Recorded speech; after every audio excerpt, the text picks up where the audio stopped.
I'm Jenny-Jaymes and my sidekick, Christian Cano, partner in crime, is coming up next.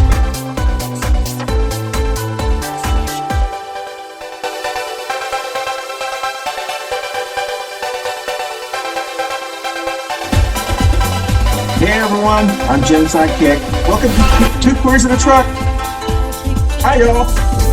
See you soon.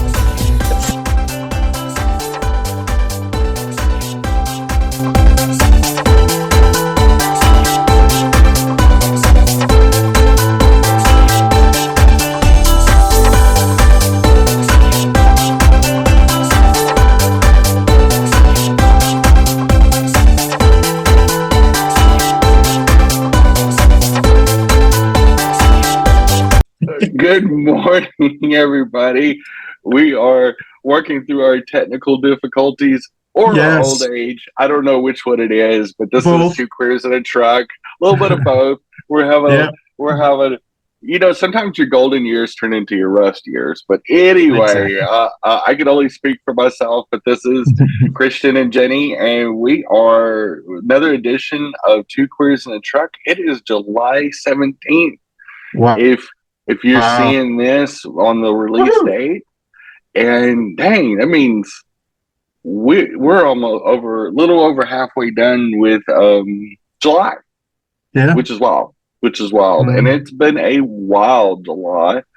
The 4th of July weekend that we just had in real time was pretty rough for the Charlotte gay community, and we're going to get right into that.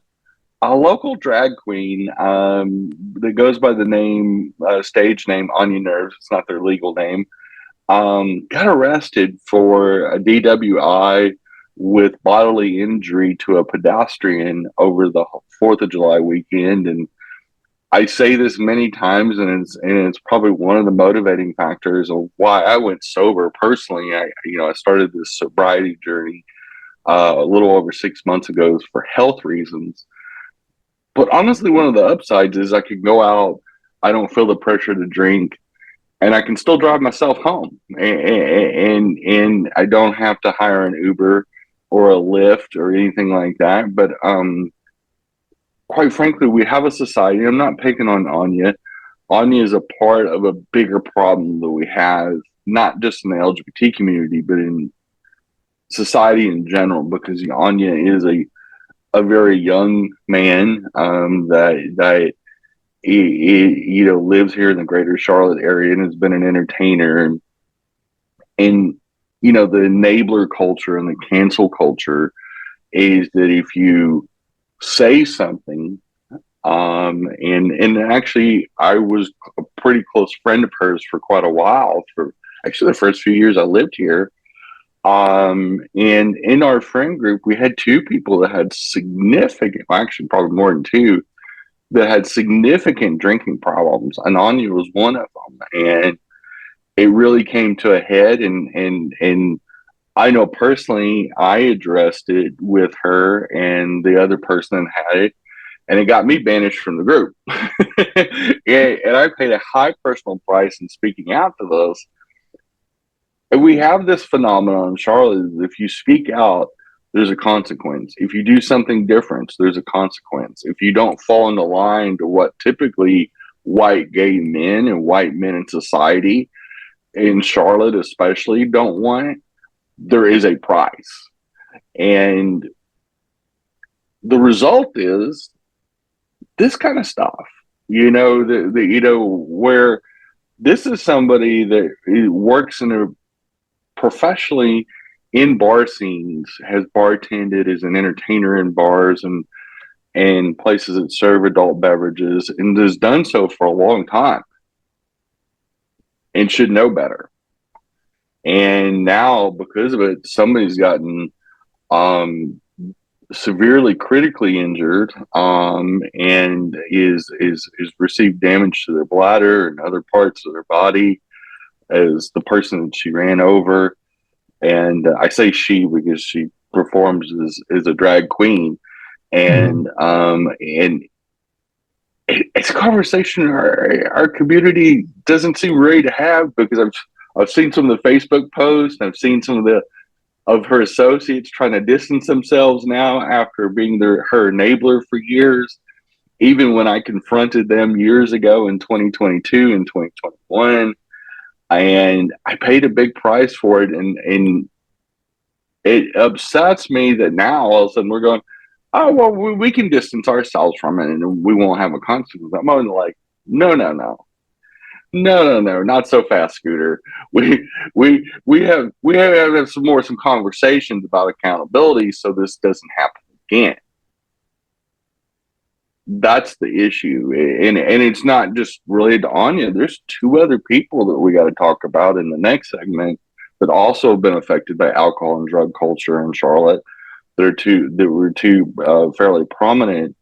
Oh, one more prominent than the other, but again, the enablers around them are who we need to really talk about. It isn't just Anya, but it's the people that led this person. And again, they need to be personally responsible, but also the people around them that insulated them and allowed them not to be held accountable when they should have been several years ago. And had there been accountability a couple years ago, when I brought it up and several other people brought it up, things may be different. Anya may not be facing felony charges and possible prison time. The second topic is related to it. There was a drag queen, Valerie Aunt Carol Rockwell, that is a common performer at a club called 316 here in Charlotte. Again, another gay club, gay establishment. She got busted for possession of meth with intention to distribute over the holiday weekend. So, woo! And just the hits keep on coming. And in the same weekend, a somebody that has been in leadership roles. His name is Joe Davis. He was a big part of the Heartbeat is One scandal, where money disappeared out of the Heartbeat is One account and ended up in his account. He had a lot of enablers, but he also, in his private life, wrestled with drug addiction and meth use, and unconfirmed reports say that he had fentanyl in his system when he passed away over the 4th of July weekend. He went to sleep and never woke back up and OD'd. If this is indeed true and verified, that's devastating. But we've got to talk about it. You know, we can't just, like, my family back in Texas, and I know, Christian, you go through the same thing. Southern families don't like to talk about this stuff. Mm-hmm. They go, bless your heart, we don't want to talk about it. This doesn't happen in our family. That's those other people. And they kick the can down the road.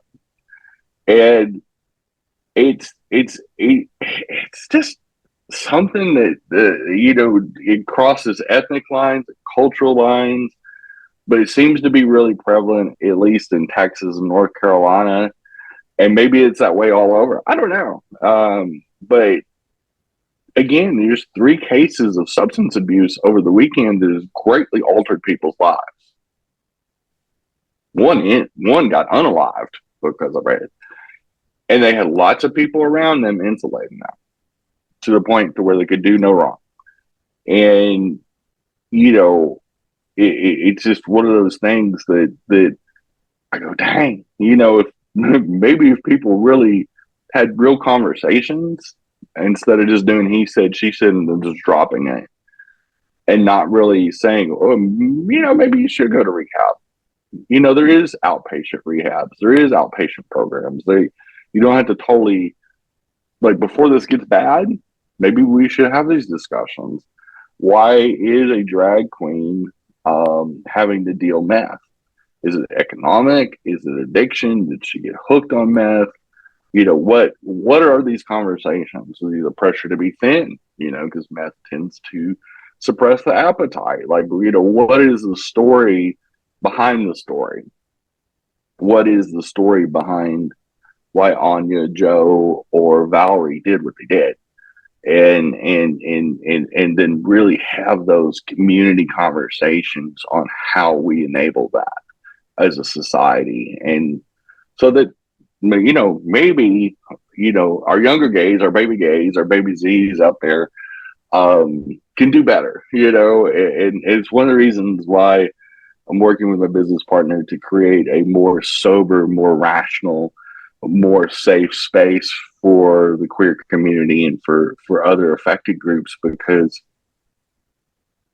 it's scary. I've lost family members to addiction, and I've had a front row seat to mental health issues, not only for myself, quite frankly, and going through depression and struggles with gender identity and so many other things that are put upon in society, but also having those hard conversations and asking for help, but also doing my part too. And it's a tough thing. It's a tough thing. I'm still in therapy for it. But it's not impossible. And it's not fun. It's not, it's not pride. It's not party time. It's not, we're going to let the good times roll all the time. But we can do both. Christian, you always say we can chew gum and walk at the same time. And our community is going to be better for it if we start having these conversations and start talking about these things, because they exist. We are up against our first break that went by really fast, and we got a tough subjects out of the way. And we will be right back with some more Two Queers in a Truck. Hey, thanks for watching Two Queers in a Truck, and Christian and I just blathering on about craziness in the world today. Y'all be safe out there. There is a lot of Republicans on the road. That's right. Have a good week out there. Bye. Hey y'all, thanks for watching Coffee and Pandosi, but I wanted to talk about something personal. I have started a company with a business partner of mine called Java Notes Records.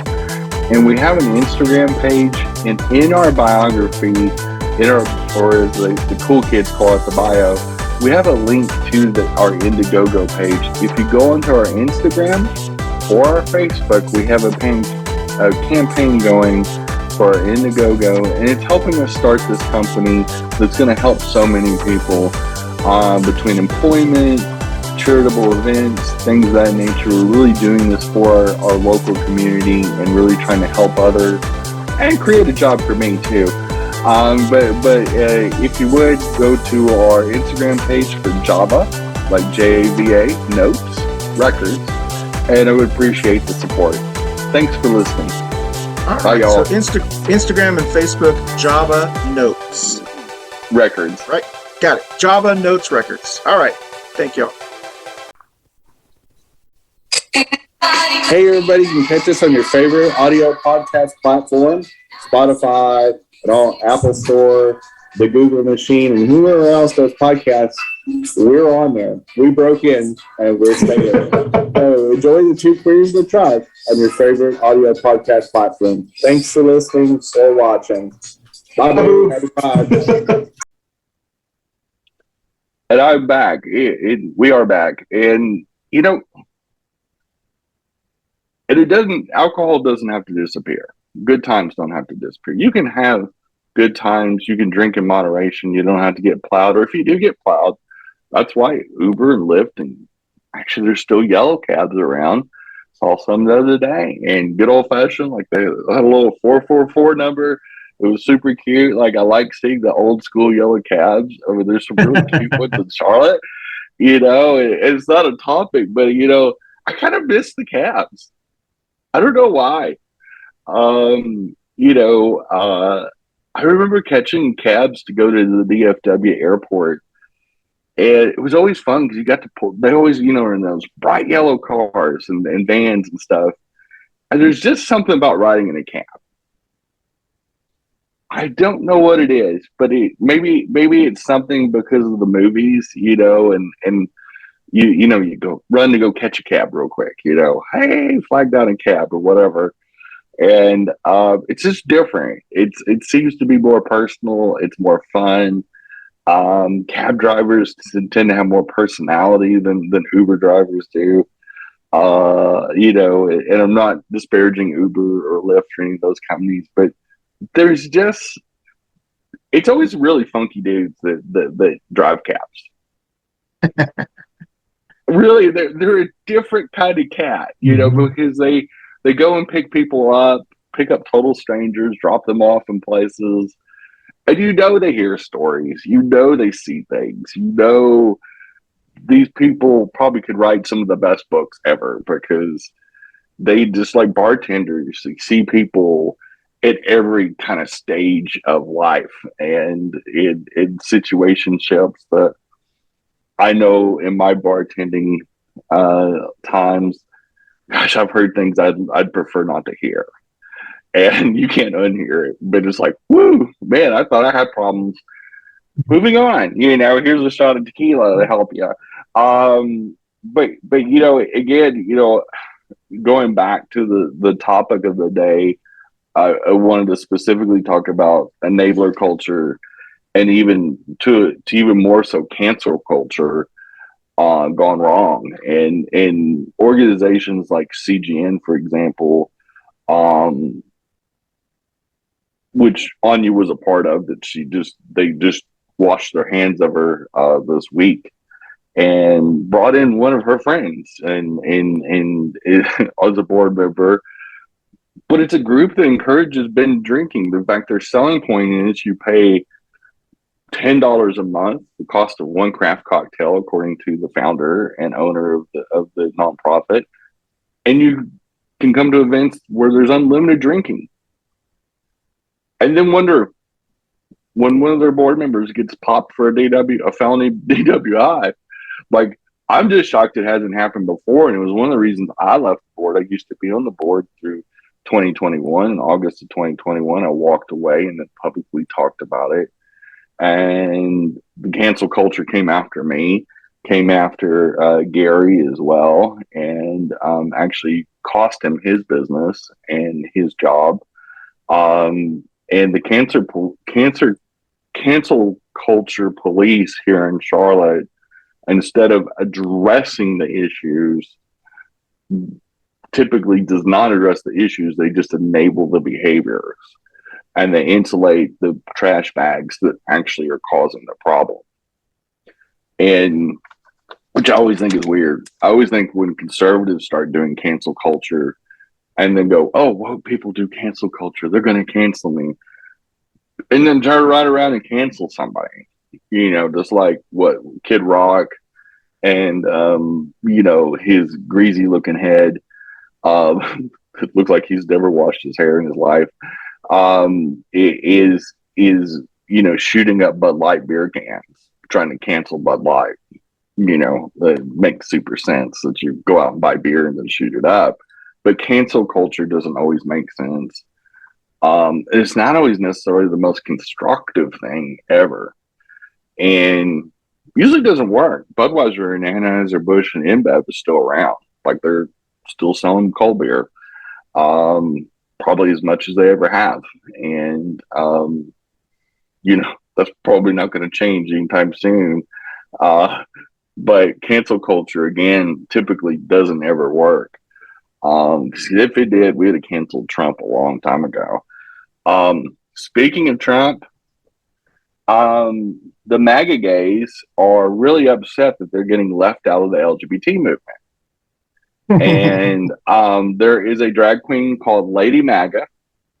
I've never heard of her until I saw this article or I saw this headline, and she's just not having it. She is mad because she was out protesting a protest of the Palestinian genocide, and she was out there trying to cancel them and is claiming that they're victims, that they should be able to be a MAGA and in the LGBT movement. Which really the MAGA and the LGBT movement couldn't be any more opposite in many ways. But she's upset that you can't be a log cabin Republican or a MAGA and being the major leadership of the LGBT movement, I'm like, well, it's because you go after trans people. You go after the T in the LGBT, acronym. It's like one moment you're trying to eat our faces off. Leopards. It's like it's funny when the leopards that eat each other's faces off get mad because their faces got eaten off. And I'm like, have you not seen Republicans? They always turn on each other. We don't want that in our movement. We don't want MAGAs. Like, it's not that we don't want you to come to the pride parades and all that. We just don't want you promoting MAGA in our movement. We don't want you promoting Christian nationalism. We don't want you inviting Proud Boys. Like, they can stay in the closet.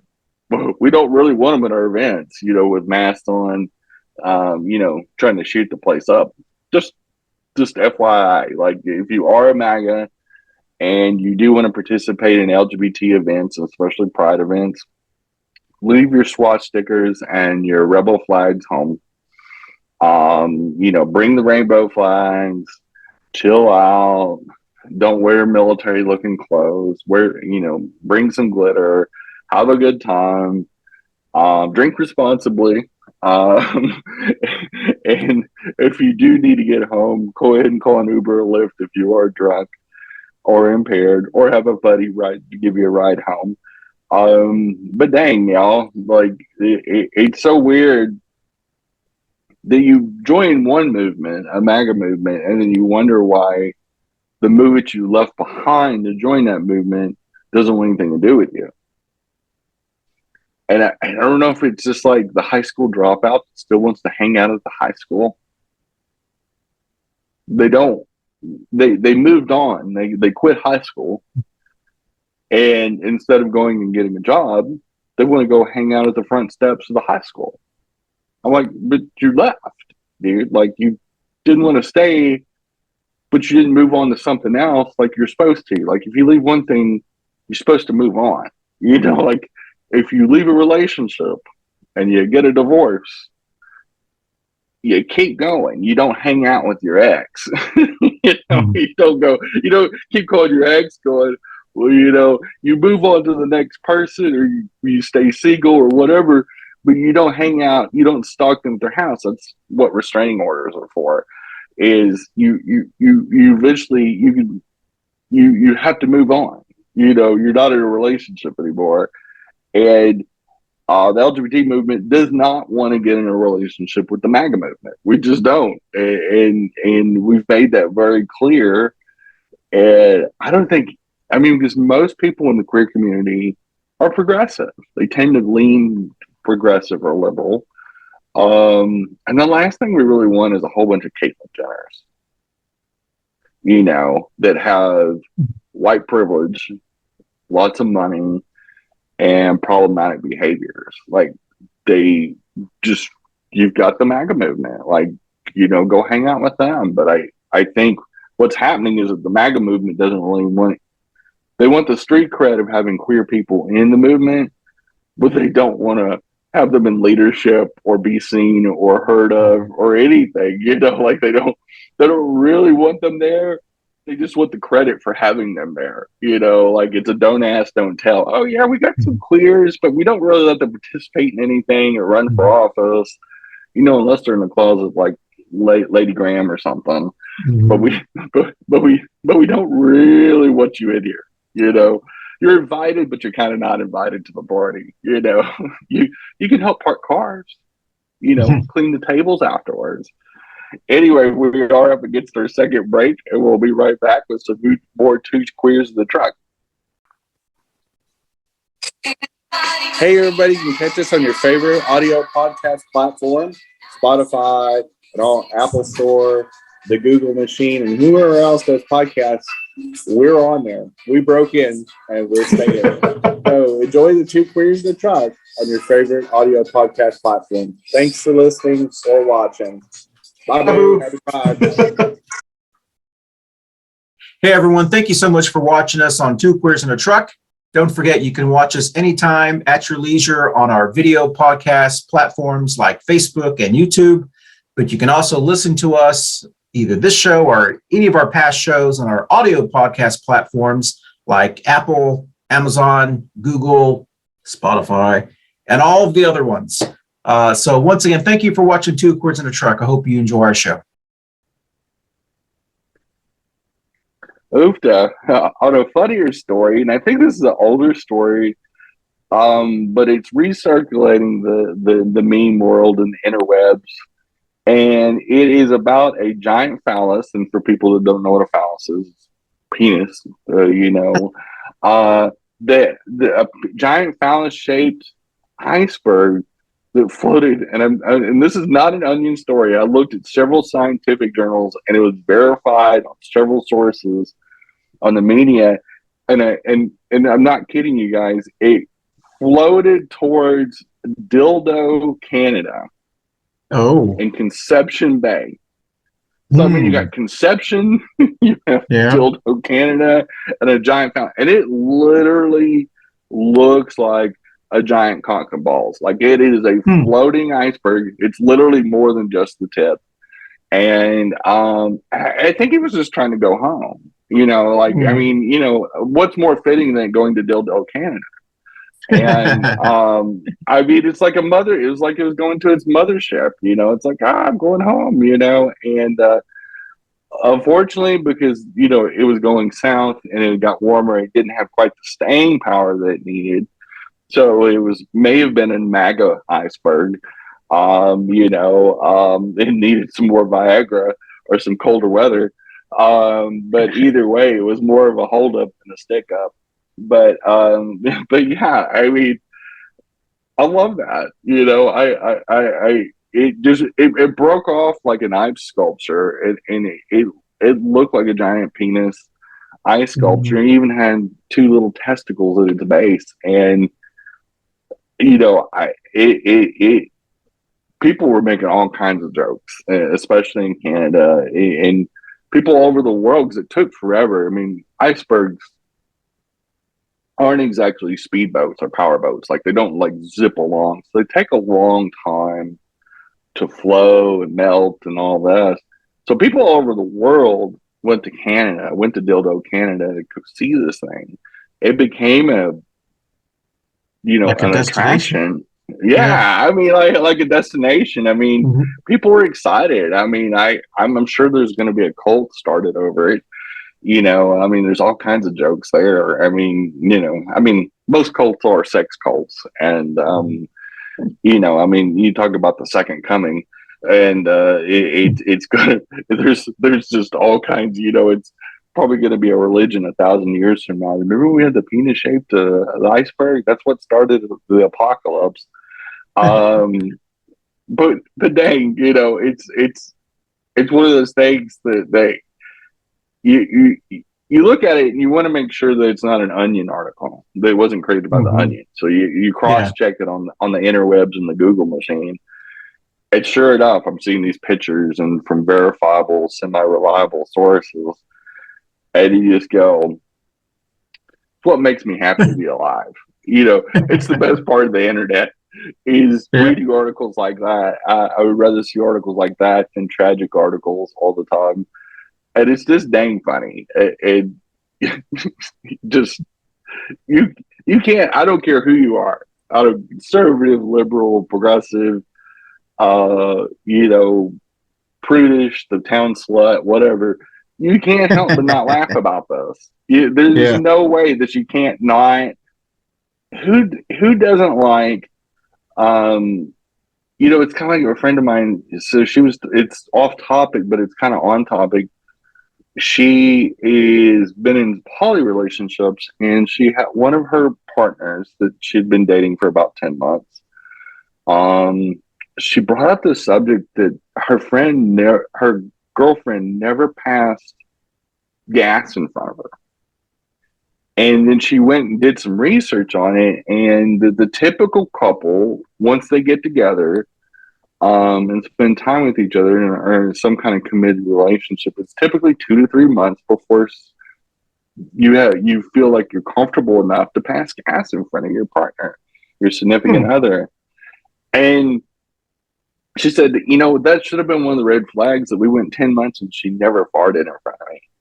And so brought up a whole topic on her TikTok about the fart etiquette. And, when is it okay to rip one in front of your person that you're dating or seeing? And Never. never. You would rather implode or explode than do that. And I just think it's funny. I never really thought about it until I saw this TikTok, and it's kind of why I love TikTok, is what a random subject. I mean, it's not an official topic that I had, but I had to bring it up. And especially, dick and fart jokes are the best jokes in the world, but she was actually serious. She was like, we went a whole 10 months and she never ripped it in front of me once. I'm like, that's hilarious. Maybe you should bring that up in therapy. But anyway, Whataburger's in the news. Interesting story out of Texas. If people don't know, Whataburger is a Texas-based chain that they have 900 stores. 700 of them are in Texas. And Hurricane Gurl hit just recently over the weekend, made landfall into South Texas near Houston, Texas. What a surprise. Houston had a hurricane. That never happens. But one of the ways people track power outages or which parts of the greater Houston area had was going on the Whataburger app and seeing if the stores were grayed out. So the stores that could not open go gray, I guess, or some kind of color when they're not open for whatever reason, whether they're closed for the night, whether the store burnt down, whatever, they gray it out on the Whataburger app. I just think it's funny because people were not opting to go to the CenterPoint website, which is the energy incumbent in that area. It's responsible for the energy and the power to be up. So they went to the Whataburger app. Couple takeaways. One, it's just funny how Whataburger's ingrained in the Texas culture. That's actually happening. So many people went on the app that it got noticed and it got talked about. That's crazy. That's our incumbent here is Duke Energy. And I would never think about going to a restaurant chain's app thing instead of just going to Duke's site. But I think it's funny as how. I think it's Whataburger's the hell of a job of branding. I'll tell you, because I'll maintain they're super overrated. I'm not a Whataburger fan. I could care less if they come here. Now, Taco Cabana, their tortillas are like a whole food group. If they were to come here, I'd be pretty happy about that. But Whataburger, I may go there just for nostalgia's sake, but it wouldn't be something. I just think they're overrated. I just think they are, and I think it's just because they were started in Texas, and people over the years have propped them up more than they should. And I don't know. I don't think their food quality is bad. I just don't think it's a cheeseburger, and it's not exceptionally good. I don't care for their fries at all. McDonald's fries are heads and tails better than Whataburger's fries. I think there's so many better. There's a lot of items from other fast food places that are way better than what Whataburger sells. And so even when I lived in Texas, I only ate at a Whataburger if I was traveling back to Texas and somebody in the group really wanted to try it or really was hungry for it and they couldn't get it in Missouri. But I could take it or leave it. I would drive 50 miles out of my way to stop at a Taco Cabana. Now, on the other hand, I set the GPS to make sure we went right some Taco Cabanas off the interstate. I guess, and maybe because I prefer Tex-Mex over cheeseburgers too. Like, so I mean, if you're gonna put a hamburger or a taco in front of me, I'm usually gonna pick the taco or the burrito or the enchiladas. And I grew up in San Antonio. I can't help it. I'm sure you are. Yeah. That's what she said. Speaking of palaces. But yeah. I mean, does Whataburger serve hot dogs? Did they what? Do they serve hot dogs like Sonic? Mm-mm. Mm-mm. I'm so surprised because Whataburger would serve a foot long. I mean, just like the Sonic sells a big old home wrecker looking thing, it's just like, maybe that's why the gays always go to Sonic instead. But I don't know. Sonic does have the best tater tots ever. Oh, they do have good tater tots. You're right. They have. That's the only reason I go to Sonic. Actually, I go to specific places because of their potatoes. Like I which is weird because Sonic's, like known for its hot dogs and their coney dogs and their hamburger. But truly, I go there because of tater tots. I get a tater tots and one of the little fruity, icy drinks. I was good to go. Which is probably why Whataburger doesn't appeal to me because they got nothing on their menu that's that good. But McDonald's, they put crack in their fries for sure. Sonic's is like, when you played like Pee Wee football or high school football or middle school football, there was always a food stand. And the food stand had like Frito pies, corn dogs, hot dogs, just stuff like that. That's what Sonic's is like to me. When you want 100%. That, yeah. They're just like the Booster Club food stand at the ball games. Exactly. That's exactly what they're like. it's ballpark food. It literally is ballpark food, and you're exactly right. It is a chain based on cute teenagers coming out skating on skates, coming out to your car, delivering your food to your car window, which seems like a really bad idea. But I mean, I guess post pandemic it's not a bad idea because it was COVID conscious. Maybe Sonic was ahead of their time. Because stadiums have become very popular hangouts. So who knows? Maybe they were geniuses and we just didn't realize that Sonic was geniuses. I don't know. But anyway, we've gone over time, and that was our last subject. So we're going to dance out, and this is another edition of Two Queers in the Truck. See y'all next week. Bye, y'all. Bye, y'all. Bye, boo. Hey, y'all. Thanks for watching Two Queers in a Truck, and y'all stay safe out there. It is super hot in most parts of the country. Please hydrate. Please pace yourselves. We are in the dog days of summer, but still have fun. We'll see you next week. Thanks for listening. Bye, y'all. Bye, boo. Bye, boo.